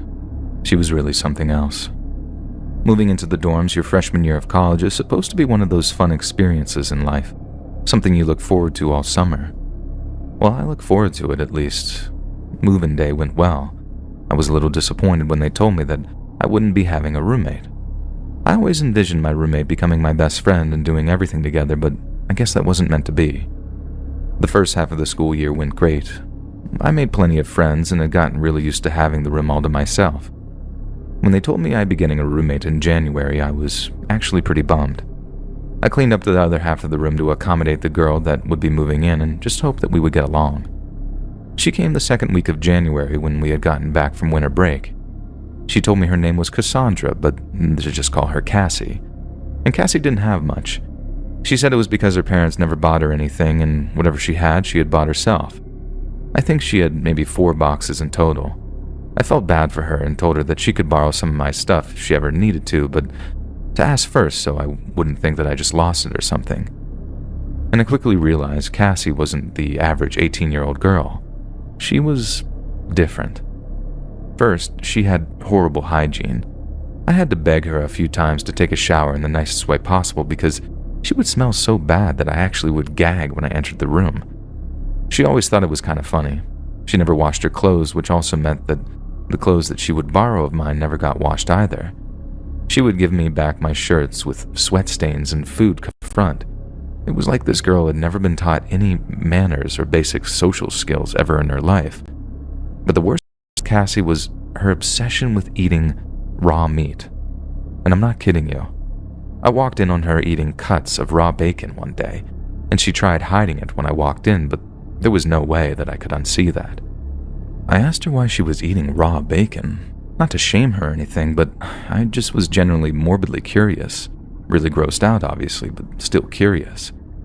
She said it was something that she'd always done growing up and that her parents ate raw meat too and that it was just a normal thing for her. I honestly thought it was completely disgusting, but I also was trying to be a good roommate and as nice as I could, so I told her as long as I didn't have to witness her eating it in front of me, I was cool with her keeping her raw meat in the mini fridge. I should never have said that. The next day I opened the mini fridge to find it full of pounds of meat. All different kinds too. Bacon, ground beef, different cuts of steak, and even some goat meat. When Cassie walked in and saw me staring into the fridge, she looked at me. She was smiling ear to ear, so proud of her meat stash. She bragged about the deals that she found, and before I could stop her, she reached in front of me, grabbed a package of ground beef, opened it up, and started shoving it into her mouth. I almost threw up right then. I was yelling at her to stop, and with meat still in her mouth, she just laughed. I reacted in horror when I felt bits of it land near me, and that only made her laugh harder. The next day I requested a room change. I couldn't take it, but I was told that that would only be possible in the next 2 weeks. I was fine with that as long as it meant that I could escape the nightmare that was this disgusting person known as Cassie. She really freaked me out. I told her she wasn't allowed to borrow my stuff anymore since she never returned anything in a good enough state for me to use anyways. She was upset, but seemed to understand. We didn't talk much the week after I requested a room change. She continued to stash all her meat in the fridge, but at least she wasn't eating it in front of me anymore. A couple of days before I was due to move out of the room, I was sitting at my desk next to Cassie when she walked out of the room. I got a call from one of my friends and leaned back as we talked. I was looking around the room when my eyes settled on her computer. One of the tabs had 3 words that read, "Wanted, fresh meat." I laughed and told my friend what I saw. He told me to click on it and see what it was because he was curious. And I never in my wildest dreams would have expected to see what was on there. When I clicked on the tab, my laughing quickly halted. My friend was asking me over and over what it was, but I was too scared to even speak. It was an ad that she had posted on a website I had never even heard of. And the fresh meat that she was looking for wasn't from a cow or a pig or a goat. She had posted a wanted ad for fresh, human meat. In the ad, she carefully explained how she liked eating raw meat and had always dreamed about what human meat would taste like. She seemed to be obsessed with it. One line completely caught me off guard and made me want to join the witness protection program immediately, and in it she said, "Eating human flesh has consumed my every thought. Sometimes I watch my roommate sleeping and fantasize about chewing on her. I took a picture of the ad on my phone and clicked off of it so she wouldn't notice I was on her computer. I grabbed my bag and headed out, telling my friend to meet me at the police station immediately. I told them everything and showed them the picture of the ad. In conjunction with the university and their concern, they spoke to Cassie about this, and surprisingly, she admitted to everything. They took it as far as actually testing all the meat in the fridge since we lived on campus, but thankfully, it was all either beef or pork. I was able to get a restraining order against her, and she was expelled from the university for apparently accessing the dark web while using the school's Wi-Fi and for attempting to engage in illegal activities. Now, for a while, people actually compared Cassie to that German guy, Armin Maiwis, who cannibalized a person who volunteered to be eaten. Who knows if she really would have gone through with it, though. I don't think Cassie was ever charged for what she did. I tried to distance myself from her as much as possible. Hearing her name 5 years later would still be too soon. After her arrest, I just never saw her again. I think she must have just moved away out of embarrassment for what she did, but she was expelled from the school, and the entire town knew who she was and what she did. There would have been no escaping the whispers and dirty looks, and I do hope that she got the help she clearly needed. I still don't know how anyone could survive eating raw meat like the way she did. I ended up getting a new roommate after that who was perfectly normal, maybe even a little boring in some ways, but that was totally okay with me. I'll take boring over a cannibal any day.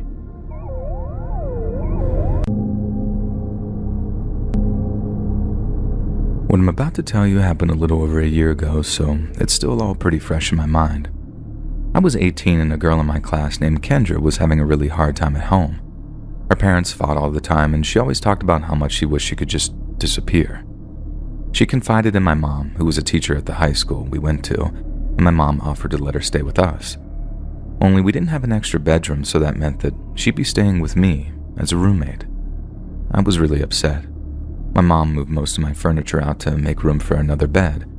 Kendra was 18 too, which meant that she didn't have to get permission from her parents to leave, so she moved in pretty quickly. I noticed right away that something was off with her. She would spend hours sitting in front of the mirror, just smiling at herself. I would ask her what she was doing, and she always responded that she was practicing. Only she wouldn't say for what. Most nights I'd hear her in the bathroom talking to herself, seriously having full-on conversations, and it really freaked me out. But when I told my mom, she just said Kendra was awkward and having a tough time and for me to be nice. Kendra and I never became close. She made it very clear that she didn't like me. She ignored me constantly and would express anger whenever I'd hang out with my mom without her. Her jealousy turned into something really weird the day she dyed her hair to look like mine. She even went to the same hairdresser I go to and gave her a picture of me to go off of. She was open about it too. I continued to complain to my mom about her, now copying the way that I look, but again she told me to just be nice and put up with it because Kendra was having a very hard life. Weeks went by and the copying got worse. She would repeat everything I said, but in different voices, almost like she was trying to mimic the way I sounded. She started using my clothes too, and no matter how much I told my mom it creeped me out, she always told me to just go along with it for a while. I started feeling uncomfortable in my own home. I hated being in my room with her. The worst nights were when I would wake up to Kendra standing at the foot of my bed. Sometimes she'd be staring at me. She'd smirk when I expressed a sense of fear. And after a few months of her living with us, I decided to start sleeping in the living room to try to escape the awkwardness of sharing a room with a person I had started to believe was a legitimate sociopath. The living room proved to be not too much better, though.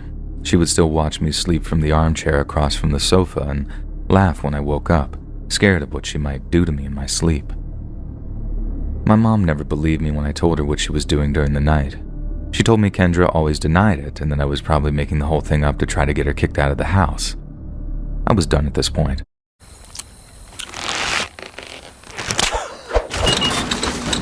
Airheads. I decided one night that I was going to set up a camera to catch her in the act so I could show my mom and Kendra would be gone for good. That night, I set my phone on record and positioned it so it would hopefully be out of sight. I never expected to see what I saw the next morning when I went to check what I'd caught from the night before. I watched as Kendra slowly and quietly made her way down the stairs towards the sofa I was fast asleep on. She stood at the end of the sofa for a whole 30 minutes before she sat down in the armchair to watch me for another hour. Then she made her way into the kitchen. With wide eyes, I watched as she came back into the room with a large knife. She walked towards me and bent down to whisper something in my ear. Then she laughed and held up the knife above her head like she was going to stab me with it. Then she brought it down quickly, but stopped just away from my face. I screamed when I saw her head turn to look directly into the camera. I wanted to cry when I heard her say, "You actually thought I didn't know what that was there? I know everything that happens in this house. Remember that." She then walked toward the phone and turned the video off. I immediately rushed upstairs to tell my mom, but instead was struck in the chest with a wooden baseball bat. It was Kendra. I screamed at her and asked her what she was doing while trying to catch my breath, but she looked at me with no emotion on her face at all. She started to drag me into my room, and as I was in that daze from getting struck, she began to tie me to the desk chair. She told me I didn't deserve the life I had. I shouldn't have been given a loving family when she was given an awful one. The goosebumps that went through my body confirmed what I was thinking when she said, "You don't appreciate the life you've been given, so I'm taking it." I started shaking uncontrollably, begging her to let me live. She laughed and told me that she wasn't going to kill me. She was just going to live as me for a while. I didn't really know how that was possible, but I decided it was best not to antagonize the crazy person right in front of me. And I was already pretty sure that she'd broken a few of my ribs with a bat, and I didn't want her to pick it up again and continue where she left off. She dragged me, still tied to the chair, and put me in the closet and closed the door. I could still see her through the cracks and cringed when she put on more of my clothes and styled her hair to match mine. Finally, I could hear the sound of the door opening and my mother coming home from work. She called out my name and I started screaming for her to help me. Kendra opened the closet door and told me to be quiet or she'd hurt my mom, so I shut my mouth. I watched as my mom burst into the room and asked her where I was since she'd heard me calling for help. I started to feel sick when Kendra said, "But Mommy, it is me." My mom looked at her with pure confusion and asked her what she meant, and Kendra kept repeating herself, "It's me. Don't you recognize your daughter?" I saw my mom's face drain of color when she asked Kendra what she'd done to me, and that's when Kendra had enough. She shoved my mother to the ground and screamed in her face that she was her daughter and she needed to act like it. My mom got up slowly and as nicely as she could, she says, Oh my goodness, I don't know what's got into me today. Of course you're my daughter. Let's make some tea. Stay right there." She left the room and Kendra opened the closet door to tell me her plan was working and that my mom believed her. I, of course, knew that clearly wasn't the case and that Kendra had lost her mind. I was 100% positive my mother was downstairs calling the police, but I wasn't going to tell Kendra that though. My mom came back upstairs 15 minutes later and told Kendra that tea was downstairs and to please join her. Kendra and my mom left the room and within seconds, I heard the police entering and her being arrested. My mom found me in the closet soon after and untied me. She immediately apologized for never believing me, and in that moment, I was just happy to be in my mother's arms. Kendra was charged with assault with a deadly weapon at first, but was deemed unfit to stand trial. Instead, she was sent to a mental facility where they'd assess her condition further to decide whether or not she should be a danger to herself or others. She was sentenced to spend at least 3 years in that facility before she'd have the chance to get out. All in all, the experience was truly a nightmare, but I also couldn't help but feeling at least a little sorry for Kendra. She was never given a chance in her life to grow into anything but what she became. She may have been the scariest roommate I'd truly ever had, but I don't blame her. I blame her horrible parents. If they had just given her the life she deserved, I doubt that wherever her mental health started to deteriorate, it may have never actually gone down that route. A couple months in her stay in that facility, I got a letter from Kendra in the mail. In it, she told me that she was on medication and had plenty of time to think about what she did. She apologized and express how much she hoped I could forgive her. I actually wrote her back telling her I had already forgiven her and that I hope she continues to get the help that she needs and that there was no hard feelings between us. And even though I have forgiven her, I'd be lying if I said that there wasn't still a part of me that's scared of what she might do when she does eventually get out.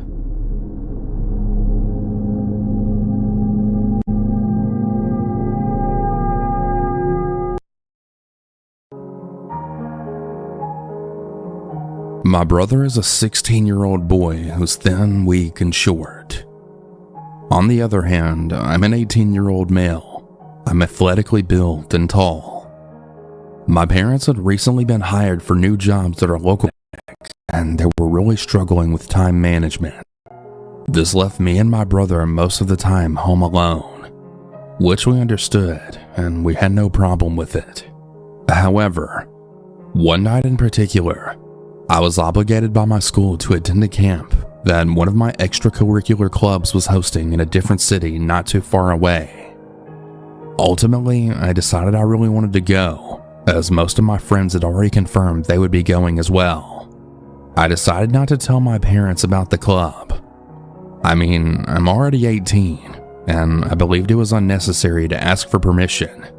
Now that I think about it though, not asking for permission is yet to this day my worst decision ever. As night fell and my parents departed to their workplace, I began telling my brother everything he needed to know before I left that afternoon. He seemed hesitant at first, but soon realized I was extremely excited to finally leave our small town and explore something new. He promised everything would be alright and that he wouldn't tell our parents he'd be alone until the next morning. Before leaving, I acknowledged how selfish I was being and the potential harm that my brother could possibly face. I texted one of my friends who had previously told me she was willing to babysit as a side hustle. I explained the situation, and immediately she agreed to stay over and watch for my younger sibling. I told my brother about the girl that he'd let in and the reasoning behind her presence. I felt relieved, but still felt guilty. My ride showed up, and I eventually left before the babysitter even arrived. Later that night, I received various text messages from my brother.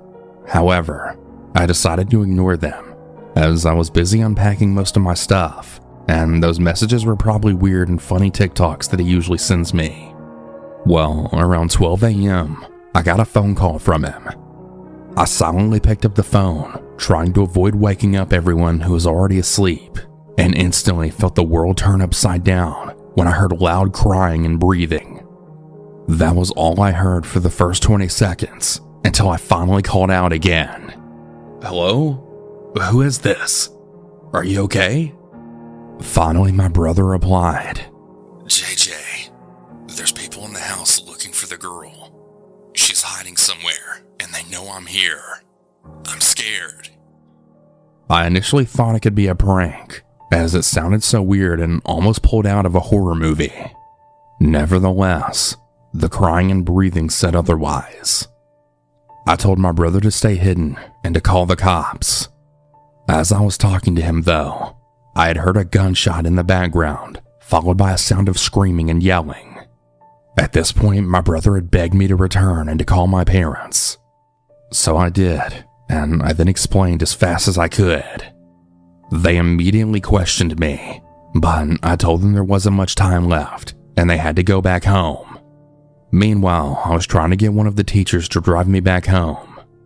Luckily, he agreed after hearing my very detailed story amidst my panic attack. Once I arrived home, there were infinite cop cars and many ambulances near the premises of our house. My brother was unharmed but in a shocked state. I apologized profusely and I tried to comfort him while being scolded by my parents. To this day, I'm unaware of the reasoning behind the events that unfolded in my house that particular day. No casualties were found, only several bullet holes around the house. I learned to not ever trust anyone, or at least have a background check for the people I let in my house, especially when my little brother is alone. I'll be sure to provide an update if something else comes up. I genuinely doubt there will ever be one, as I reside in a small town and the police are sometimes not as helpful as we assume they are. Stay safe, and remember that sometimes not everything goes as planned. The moral of the story is to not be selfish. Well, for me anyways.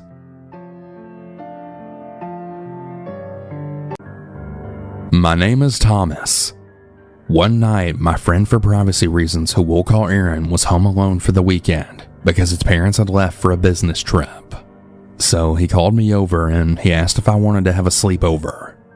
I had rode my bike around 7:30, entering from the back gate, and from his back door, I had then greeted him, and we ordered a pizza and played quite a few video games. We eventually got bored, so we watched a movie. Halfway throughout the movie, we decided to ding-dong ditch a few houses. After many laughs, we head back to Aaron's house. After a few minutes, we had heard a banging coming from the front door. We were shocked, but when we opened the door and there was no one there, we had saw a note that then read, "I'm coming for you." So we shut the door so fast, locking it from the top lock and the bottom one. Now, Aaron lives in a 2-story house, so keep that in mind. Neither one of us knew what to do, but we calmed down after we stated it could be a prank on us from the people in our school, because there was actually a prank war going on. So about another half hour into the movie, we both froze due to the sound of the front door then turning, when both of us just started thinking again about the creepy note we had gotten.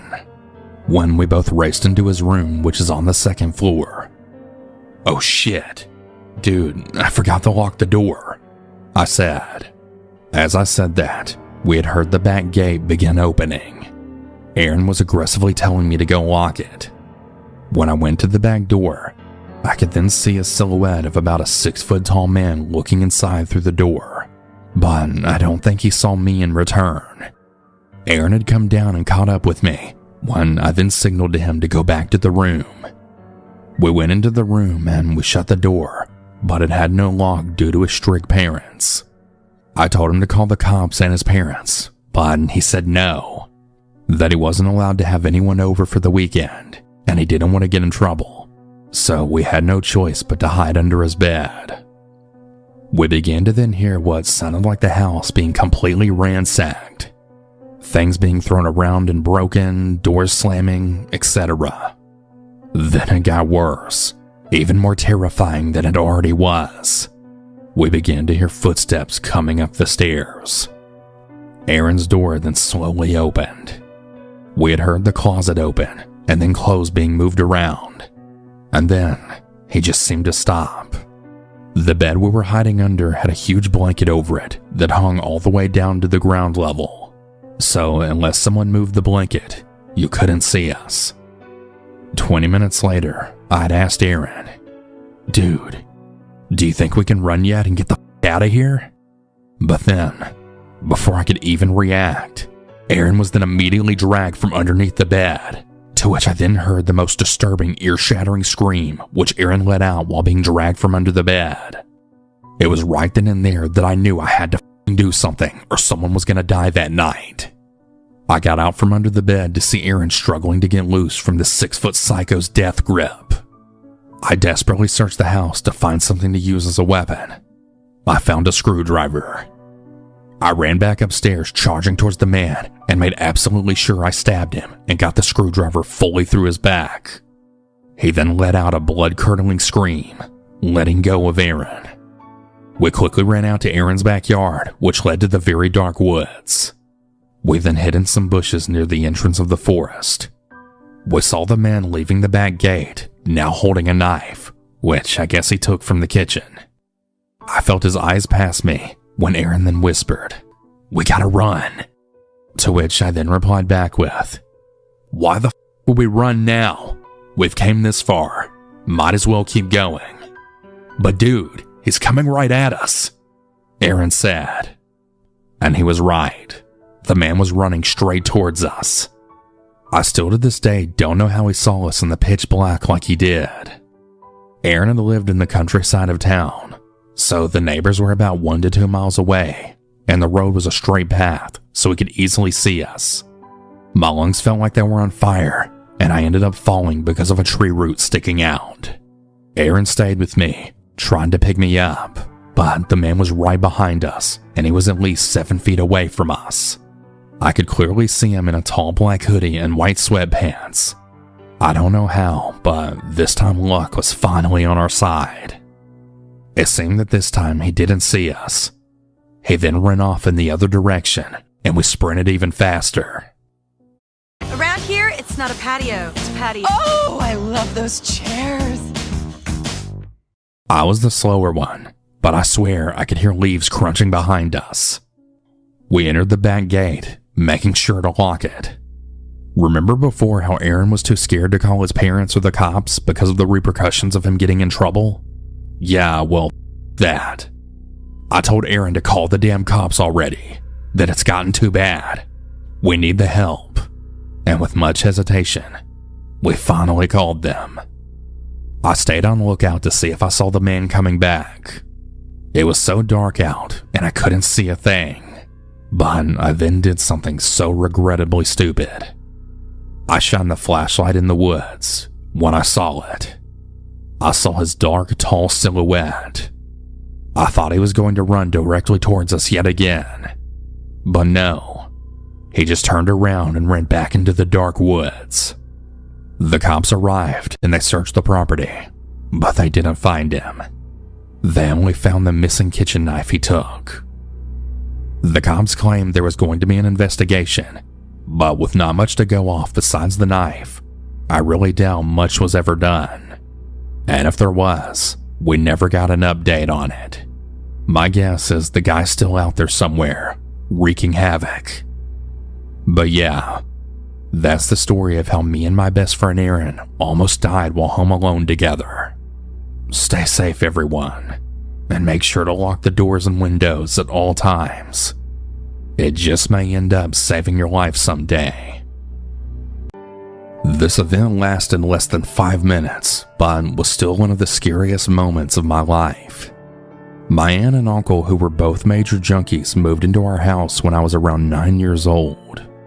Though I really looked up to my aunt, I was always very uncomfortable around my uncle, who was, to put it nicely, the epitome of abusive white trash that one may imagine.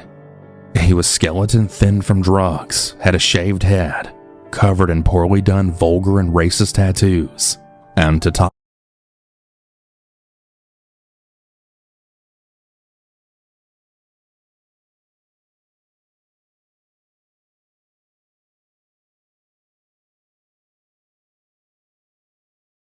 it off, he had missing and rotting teeth. He was always drunk or high, and definitely wasn't good around kids. Well, one evening, my mother went out with my aunt, so my uncle was there, though he wasn't our usual assigned babysitter. Cass, my twin, and I had been taking care of ourselves and my little brother for years at that point, and we were certainly more mature than my uncle could ever be with all of his missing brain cells. Cass and I were hanging out in the living room while my brother slept upstairs in his room. My uncle suddenly came staggering out of his room, which was directly next to the living room. He squinted his eyes like he didn't recognize us. Now, we weren't afraid at all of our uncle, but we definitely weren't about to listen to him. Our uncle had then tried to kick us out of the living room, but we didn't have a TV in our room, so I'm sure that I said something that made him angry. More than likely telling him we didn't have to listen to him and that he had his own TV in his room. He marched back into his room, and I thought that was that. But then, he came back in holding a pillow from his bed. Before I could even begin to comprehend his intentions, he had stomped across the room and then pinned me to the couch, fully holding the pillow over my head. Even writing this, I can feel my heart pounding, and I'm having trouble completely catching my breath. I couldn't breathe, and I just remember throwing my hands about frantically trying to pull his hands off. I had bit my nails as a kid, so I couldn't even dig my nails into him. I was gasping for air and quickly losing consciousness when I then heard my sister screaming. I was about to fully black out when the weight lightened and I was able to throw it off, gasping like a fish out of water. Cass had jumped onto his back, and he had flung her off, panting hard with such a cold look in his eyes as he staggered back. My uncle stormed out of the house, cursing at us, and we immediately locked the glass bag door behind him. We sobbed and held each other, sitting in the middle of the living room. We fell asleep wrapped in each other's arms, and we only woke up when the front door unlocked and then opened a few hours later. We ran to meet my mother and aunt at the front door, but they were both drunk off their asses and were giggling and shushing each other as they staggered in. I knew that they'd be no real help now, but Cass explained, and my mom was actually overly nice when she was drunk, so she then hugged us and began crying, telling us how much she loved us, which was a rarity. She and my aunt stayed up with us, them still drinking, and they turned on a horror movie and gave us each a shot. I know what you're thinking, but even at 9 years old, we weren't about to turn that down. When my uncle began banging on the glass bag door at 4 a.m., my aunt staggered over and told him to go f*** himself and to sleep outside for the night. He didn't come back for 3 days, but when he did, he acted like nothing had ever happened, and he avoided us like the plague. So dear readers, don't trust someone with your kid just because they're family, especially if they're family like mine. You never know what someone is truly capable of, especially in a moment of rage. This probably won't seem very scary to most, but it's one of the scariest moments of my life. If my sister hadn't have intervened, I truly believe he would have possibly killed me. Even more than 10 years later, I still wake up sometimes gasping for air, like it may be my last.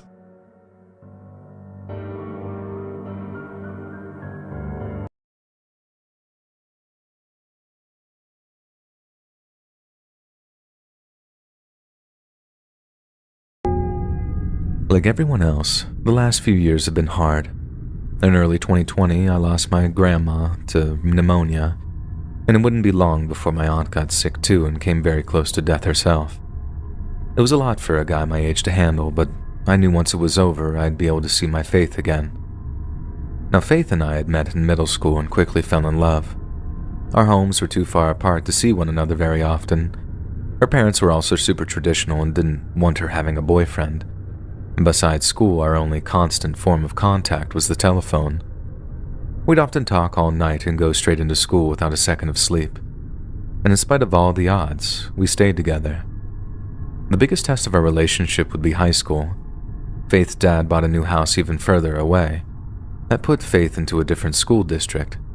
Now we would see each other even less. And I was sure this meant the end of our relationship, but Faith refused to give up. By now, we both had computers in our rooms, and we were able to talk and see each other over the internet with webcams. Every day we'd race home from school and talk until early into the next morning. I'd do all my homework during school time so it wouldn't get in the way. Faith did the same, and for the next 3 or so years, this would be our prime avenue of communication. I think we were only able to meet face-to-face a handful of times, and it was hard on both of us. I lost hope more than once, but Faith always lived up to her name and brought me back from the edges of darkness every time. Strangely, despite all the personal sadness that I experienced during the height of the pandemic, Faith and I thrived. Being quarantined worked great for our particular situation. Other than a few hours of school garbage every day, we got to talk uninterrupted all day and night.